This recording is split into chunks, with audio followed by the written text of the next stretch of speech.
Fala estudante, meu nome é Gabriel Assunção e você está no canal Investir é Viver. E neste vídeo nós estamos no capítulo 4 do livro Introdução à Economia do Manchio, na parte de demanda. Então a gente vai explicar um pouco sobre demanda, curva de demanda, deslocamento da curva de demanda e deslocamento ao longo da curva de demanda. Isso são conceitos fundamentais, principalmente para a prova. Você vai ver muito questão de deslocamento da curva e deslocamento ao longo da curva. Então vamos tentar entender um pouco sobre isso. Se ficar com dúvidas, pode deixar nos comentários e não deixe de colocar nos comentários agora qual que é a sua faculdade.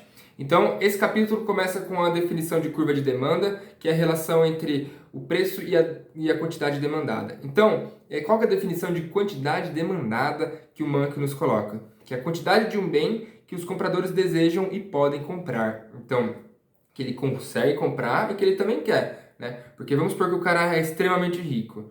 O cara, tudo bem, o sorvete pode mudar de preço de qualquer jeito, mas ele vai ter um limite de quantidade de sorvete que ele quer comprar, embora ele possa comprar a fábrica inteira de sorvete.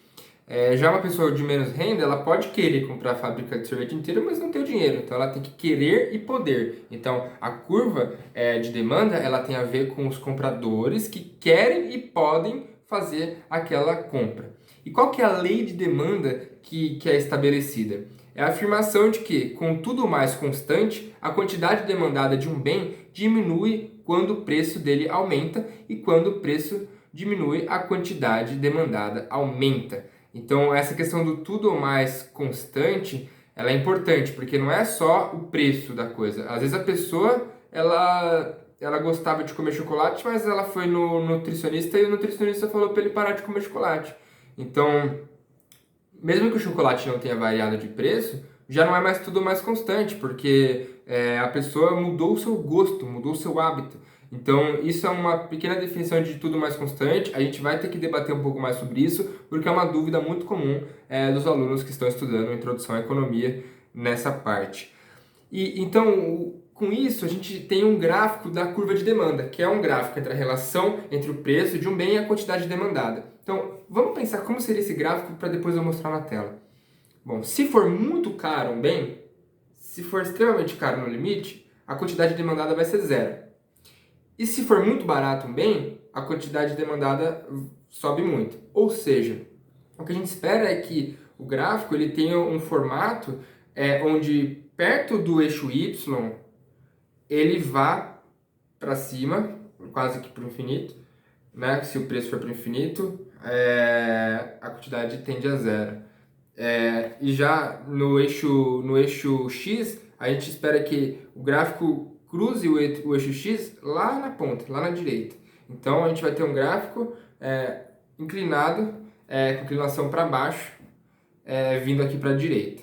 Beleza? Então vamos olhar aqui na tela. A gente tem aqui o exemplo do livro, né? Então é um gráfico com inclinação para baixo, onde quanto eu aumento o preço, eu diminuo a quantidade demandada. Se você olha aqui, ele fala aqui, uma redução no preço faz com que você ande para a direita ali no gráfico de quantidade. Então, ali no preço 2, eu estava consumindo 4. Quando o preço foi para 1,50, eu já cheguei numa quantidade de 6. Essa relação em quanto que sai de preço e quanto que vira de demanda se chama elasticidade, que é o capítulo 5, né? Então já se inscreve no canal para não perder o capítulo 5, que também é muito importante sobre elasticidade.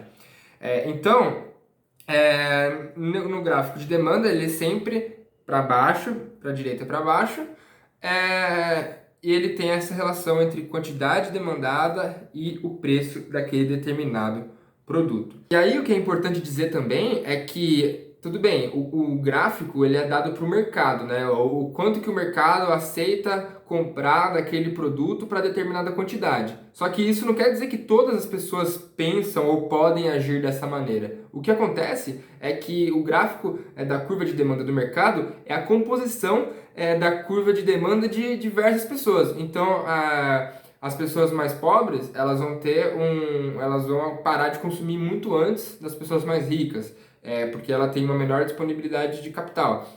Então, se a gente observar aqui no exemplo do livro, a gente vê que tem a demanda da Catarina e a demanda do Nicolau. E a demanda do mercado seria a soma dos dois. Claro que aí a gente está falando no mercado onde só existe Catarina e Nicolau, mas num grande mercado você vai somar a demanda, a curva de demanda de cada um dos integrantes do mercado e chega na demanda do mercado.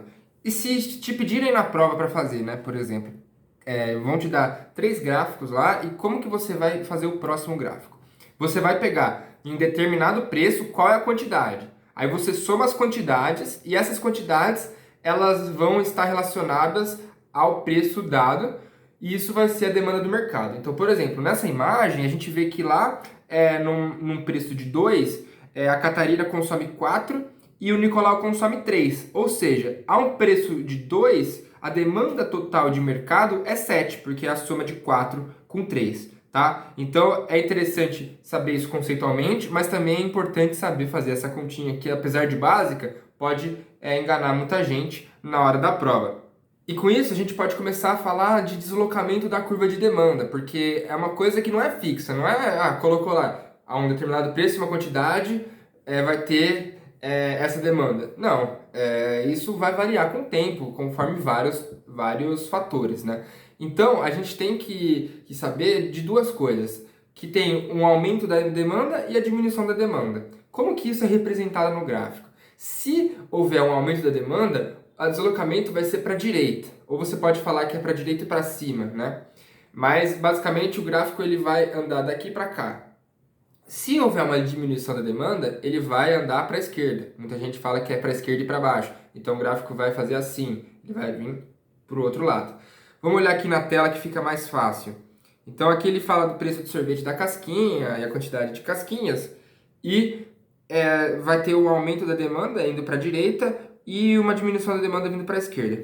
E a gente pode tentar tratar por que acontece isso, né? Então, por exemplo, tem no verão vai haver um aumento da demanda. Assim, mesmo que as pessoas tenham diferentes faixas de renda, quando está mais quente, mais pessoas vão querer tomar sorvete. Há um aumento da demanda, a curva de demanda é deslocada para a direita. Agora, está muito frio, as pessoas, mesmo que elas tenham dinheiro, elas vão querer comprar fondue, não vão querer comprar sorvete, né? Porque são sobremesas substitutas e determinando a temperatura do ar, as pessoas vão preferir trocar por uma ou outra. Então, há uma diminuição da demanda. Anda para a esquerda a curva da demanda. E aí é importante que a gente observe quais são as variáveis que fazem o deslocamento da curva da demanda. Então, pode ser uma renda, né? Por exemplo, se tem mais renda, você vai consumir mais ou menos. Só que aí existem dois conceitos que a gente precisa falar. Tem o bem normal e o bem inferior. Qual que é o conceito de bem normal? É exatamente esse. Ter mais renda vai consumir mais. Tem menos renda vai consumir menos. Já um bem inferior, que pode variar de pessoa para pessoa, é o contrário. Aumentou minha renda, eu como menos. Consumo menos. Abaixou minha renda, eu consumo mais. Então, por exemplo, vamos supor que você gosta de comer macarrão. Existem várias qualidades de macarrão. Desde o miojo até aquele macarrão importado lá, que vende num saquinho todo chique. Então, se aumentar a sua renda, você vai consumir mais do macarrão chique e menos do macarrão instantâneo. E o contrário também. Então, o macarrão instantâneo em relação ao macarrão chique é um bem inferior, porque quanto maior a sua renda, menos você consome. É diferente de um bem normal, em que sempre aumentou sua renda, consome mais. Diminuiu sua renda, consome menos. Nessa lógica do bem inferior, a lógica é invertida, tá bom? Então é muito importante saber isso. Outra coisa é que os preços dos bens podem ser relacionados. Existem os bens substitutos e os bens complementares. Então, para os combustíveis, por exemplo, se você tem um carro flex, a gasolina e o álcool são bens substitutos. Então, dependendo de quanto sobe o preço de um, você vai aumentar a demanda do outro ou diminuir a demanda do outro, por causa que você está tentando escolher qual que está com o preço mais interessante. Agora, para bens complementares é um pouco diferente. Então, por exemplo, vamos supor que você gosta de tomar sorvete. Se o preço do sorvete cai, você vai consumir mais sorvete, porque está mais barato o preço do sorvete, então você vai consumir mais sorvete. Aumentou a sua demanda por sorvete. Porém, vai também aumentar a sua demanda por calda de chocolate, porque você gosta de tomar o sorvete com calda de chocolate. Então, para um bem complementar, ou seja, para um bem que você consumindo algum outro faz você também consumir esse bem, a diminuição do preço do primeiro, a diminuição do preço do sorvete faz você consumir mais calda de chocolate. Então, isso é uma definição de bens complementares, beleza? Outra coisa que faz alterar a demanda, os gostos, como eu já disse sobre a pessoa que foi no nutricionista e ele pediu para parar de comer chocolate. Então, nesse caso, independente da sua renda, você vai consumir menos. Expectativas, então você acha que a gasolina vai acabar amanhã, você vai sair correndo para comprar gasolina. Então, isso vai deslocar a curva da demanda para um ponto onde você vai querer consumir mais, aumentou a demanda. Então, por exemplo, outra questão de expectativa. Vamos supor que você quer trocar de casa ou carro.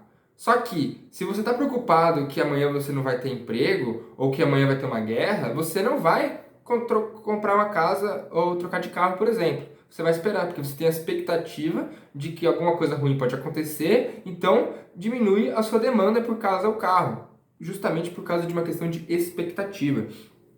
Outra coisa, por exemplo, Black Friday. Se você realmente acredita que a Black Friday tem promoções, você realmente quer comprar um produto, você acaba esperando a Black Friday. Então, o que vai acontecer? Vai diminuir a sua demanda por produtos antes da Black Friday e no momento vai aumentar muito. Então, você está reprimindo a sua demanda por um tempo para depois gastar ela em um outro momento.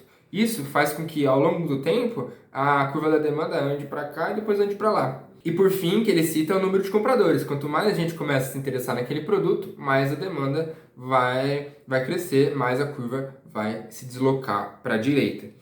Bom, e aí o que é importante a gente falar é de deslocamento da curva versus deslocamento ao longo da curva. Então, vamos olhar o gráfico aqui.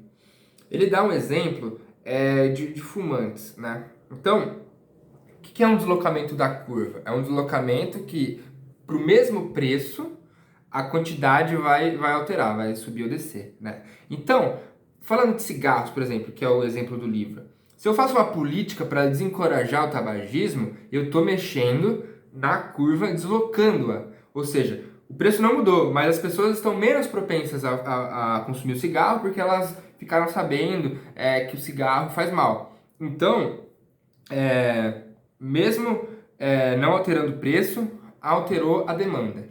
Agora, existe o deslocamento ao longo da curva, que tem a ver com o preço. Então, se eu coloco imposto, eu deixo os cigarros mais caros. Isso faz com que ocorra um deslocamento ao longo da curva, porque a preferência, os gostos, a quantidade de fumantes, as expectativas, tudo isso ficou próximo, né? Não mudou. O que mudou foi que o cigarro simplesmente ficou mais caro por uma canetada do governo que colocou mais imposto. Com isso, eu diminuo a quantidade demandada para equilibrar a relação entre o preço e a quantidade. Então, isso é um movimento ao longo da curva, tá? Então, depois dá uma olhada nos exercícios do livro e procura fazer exemplos de movimentos da curva e movimentos ao longo da curva, porque isso vai cair na sua prova, vai despencar. Então, coloca nos comentários aí para a gente discutir movimentos da curva e movimentos ao longo da curva. Beleza? E para completar esse vídeo, eu gostaria de ler aqui um trecho do livro que eu achei bastante interessante, falando sobre bem complementar e bem substituto, relacionado ao uso de drogas, que eu achei assim realmente bastante interessante. Abro aspas, vamos lá. Abro aspas. Uma questão relacionada a esta é o preço dos cigarros, como ele afeta a demanda por drogas ilegais como a maconha. Os opositores da taxação sobre cigarros argumentam que tabaco e maconha são bens substitutos, ou seja, ficou mais caro o tabaco, você vai para a maconha, então você fica pulando entre eles. De modo que preços elevados dos cigarros encorajam o uso de maconha. Em contrapartida, os especialistas em dependência química veem o cigarro como uma porta de entrada, como uma droga de entrada que leva os jovens a experimentar outras substâncias nocivas à saúde. E a maioria dos resultados dos estudos é consistente com essa última visão, pois constataram que menores preços dos cigarros estão associados ao maior uso de maconha. Ou seja, em outras palavras, tabaco e maconha parecem ser bens mais complementares do que propriamente substitutos. Então, quando a gente faz esse debate de drogas, a gente sempre fica, mas será que um vai ajudar o outro? Então, os estudos mostram que eles são mais complementares do que substitutos. E isso são estudos científicos. Aqui eu não tenho a citação de qual que é o estudo, mas certamente se a gente for procurar na literatura, a gente vai encontrar esses estudos baseados em métodos científicos. Então é engraçado para a gente usar essa questão nas discussões políticas, né? Será que tal debate tem a ver com um bem ser complementar ou substituto? E é bastante interessante para a gente conseguir se posicionar e analisar a realidade que está ao nosso redor. Beleza? Então já se inscreve no canal porque no próximo vídeo nós vamos falar sobre oferta.